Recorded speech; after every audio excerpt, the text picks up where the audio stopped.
नमस्कार, मैं doctor Arvind Kumar, cancer रोग विशेषज्ञ, बुद्धा कैंसर सेंटर और आरएक्स कैंसर से आज हम लोग इम्यूनोथेरेपी के ऊपर चर्चा करेंगे।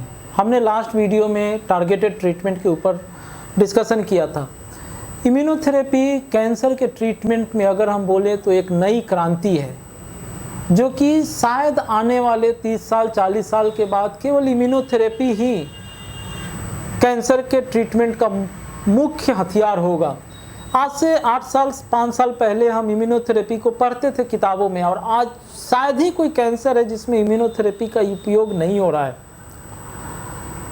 इम्यूनोथेरेपी का बेसिक कंसेप्ट है कि हमारे शरीर के ही इम्यूनिटी को स्ट्रॉन्ग बनाना फिर से, कि वो कैंसर के कोशिका को लड़े।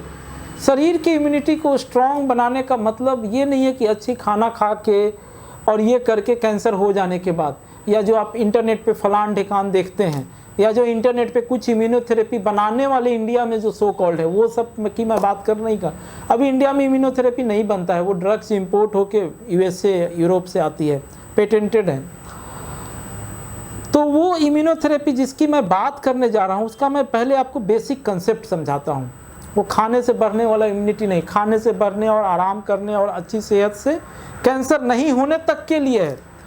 कैंसर हो जाने के बाद आखिर क्यों एक आदमी को कैंसर होता है और एक को नहीं होता है, उसी वातावरण में रहता है, उसी खाना खाता है, वही सब चीज़ें जो हमारा शरीर के अंदर WBC का नाम सुने होंगे आप लोग, TLC DLC का नाम सुनते होंगे। उसमें एक लिम्फोसाइट होता है, देखिएगा आपके TLC DLC के रिपोर्ट में लिम्फोसाइट में एक B और T लिम्फोसाइट्स होता है। T लिम्फोसाइट्स किलर सेल्स होते हैं, जो कि बाहर से कोई भी अगर बैक्टीरिया, वायरस या कोई चीज़ आता है तो उसको वो मारता है। तो ये एक तरह का सैनिक है। अब ये T लिम्फोसाइट हमारे ही शरीर के ऊपर अटैक नहीं कर दे तो उसमें एक इनहिबिशन का चाबी रहता है, जिसको हम लोग PD1 बोलते हैं या PDL1, program death ligand, program death receptor. PD होता है आपको लिम्फोसाइट पे, और बाकी हमारे जो नॉर्मल शरीर के ऑर्गन होते हैं उस पे PDL1 होते हैं।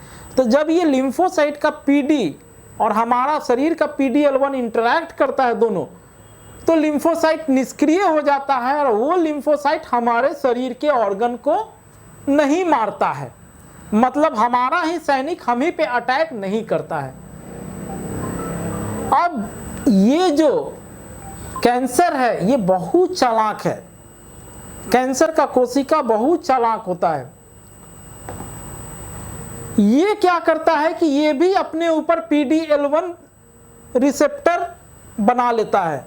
तो अब जब लिम्फोसाइट उसको मारने के लिए जाता है, जब लिम्फोसाइट उस कैंसर के कोशिका को मारने के लिए जाता है, तो वो तो इतना शातिर है कि उसने पहले से ही अपने सेल के ऊपर PDL1 रिसेप्टर बना के बैठा रखा है।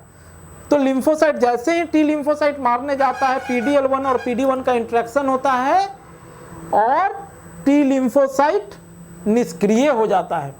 कैंसर के कोशिका तक तो वो सपोज करो कि वो सैनिक चला गया, लेकिन उसको वहां जाके निष्क्रिय हो जाता है, चुपचाप खड़ा हो जाता है, उसको नहीं मारता है, क्योंकि PDL1 रिसेप्टर कैंसर के कोशिका अपने ऊपर रखे हुए हैं। तब अब वैज्ञानिकों ने इसके अगेंस्ट एंटीबॉडी बनाया। ये सपोज करो कि कैंसर का कोशिका है और इसके ऊपर PDL1 रिसेप्टर है, और इधर T लिम्फोसाइट है, इधर PD1 है, तो क्यों ना हम इस दोनों में से किसी एक को ब्लॉक कर दें ऐसे, ताकि दोनों का इंटरेक्शन नहीं हो। या तो इसको ब्लॉक कर दें या तो इसको ब्लॉक कर दें, या तो T लिम्फोसाइट के ऊपर में जो PD1 है उसको हम ऊपर से ब्लॉक कर दें एक दवाई देके, या कैंसर सेल के ऊपर जो PDL1 है उसको ब्लॉक कर दे, जैसे कि निवोलुमैब, पेम्ब्रोलुजुमैब, अटिजोलुजुमैब।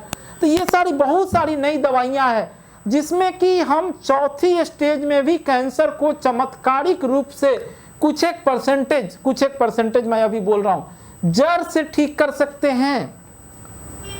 तो ये 5 साल के अंदर में, 6 साल के अंदर में ऐसा डेवलपमेंट हुआ। और इम्यूनोथेरेपी के ऊपर जितना शोध आज चल रहा है, शायद ही किसी बीमारी के ऊपर चल रहा होगा, कैंसर में किसी और दवाई के ऊपर। ये एक पार्ट हुआ।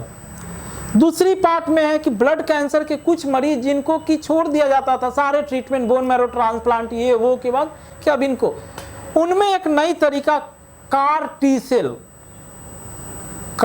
T cell chimeric antigen receptor T cells को शरीर से बाहर निकाल के उसको लेबोरेटरी में ट्रेन किया गया कि ये कैंसर का कोशिका है, इसको पहचानो, और फिर उसी आदमी को जेनेटिकली इंजीनियर्ड टी सेल्स को शरीर में इन्फ्यूज किया गया, इसको कार टी सेल बोलते हैं। और ये टी सेल्स फिर जाके उसी कैंसर पेशेंट के सारे कैंसर सेल्स को किल किया।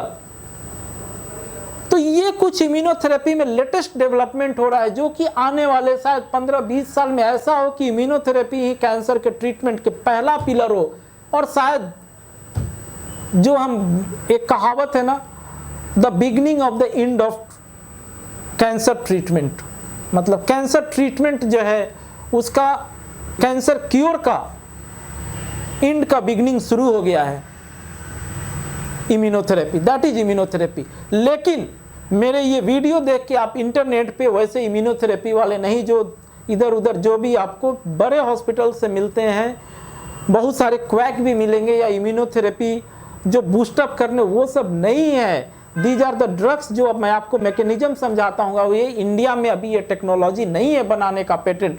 These drugs are imported from western countries. तो अगर इम्यूनोथेरेपी के बारे में अगर कुछ भी और जानना हो तो हमारे दिए गए फ़ोन नंबर या ईमेल आईडी पे हमें कांटेक्ट कर सकते हैं। धन्यवाद।